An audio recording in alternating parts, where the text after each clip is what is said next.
আইমান সাদিক ভুল করলে আগে সরি বলেন, স্ত্রী মুনজেরিনের পা ধরে মাপ চান। সেই ভিডিও শেয়ার করে মেয়েরা আইমান সাদিককে আদর্শ স্বামী উপাধি দিয়ে প্রশংসায় ভাসিয়ে দিচ্ছেন।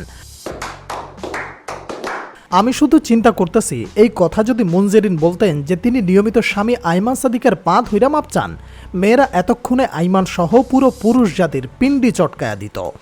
এতক্ষণ হয়তো আইমান সাদিকের বিরুদ্ধে মিছিল কিংবা মিটিং শুরু হইয়া যাইত।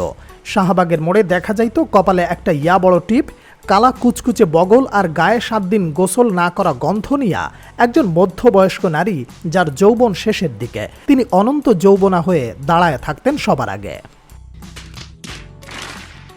দাবি উঠত আইমান সাদিকের 10 minute school Sunday Monday close করে দেয়ার। নারী অধিকার নিয়ে দিস্তা দিস্তা লিখত কিছু পুরুষ, যারা ভাব এমন দেখাইতো যে তারা নারীদের পাশে দাঁড়াইতে চায়, কিন্তু রাত হইলেই তারা সেই সকল নারীদের পাশে বসিয়া গঞ্জিকায় 2 টান মারিয়া তাদের পাশে আবার শুইয়া পড়ত। এর মধ্যে সকালে উঠা সেই সব নারীদের কেউ কেউ আবার ঘেউ ঘেউ করত সেই সব পুরুষের বিরুদ্ধেই, যেই পুরুষ তাকে গত রাতে পাশে দাঁড়ানোর কথা বইলা গঞ্জিকা কিংবা মত বিনিময় সভার পরে কোনো এক ফাঁকে একটু কইরা শুইয়া পড়ছিল। আসলে এইটাই আমাদের বর্তমান দেশের অবস্থা। নারীবাদীদের অধিকাংশের কাছে নারী অধিকার মানে হইল পুরুষ নারীর কথা মতো চলবে, উঠবে, বসবে, খাবে, কিন্তু সেই পুরুষ কখনো ভুলেও তার খারাপ লাগার কথা প্রকাশ করতে পারবে না। কথা কন ঠিক না বেঠিক? ঠিক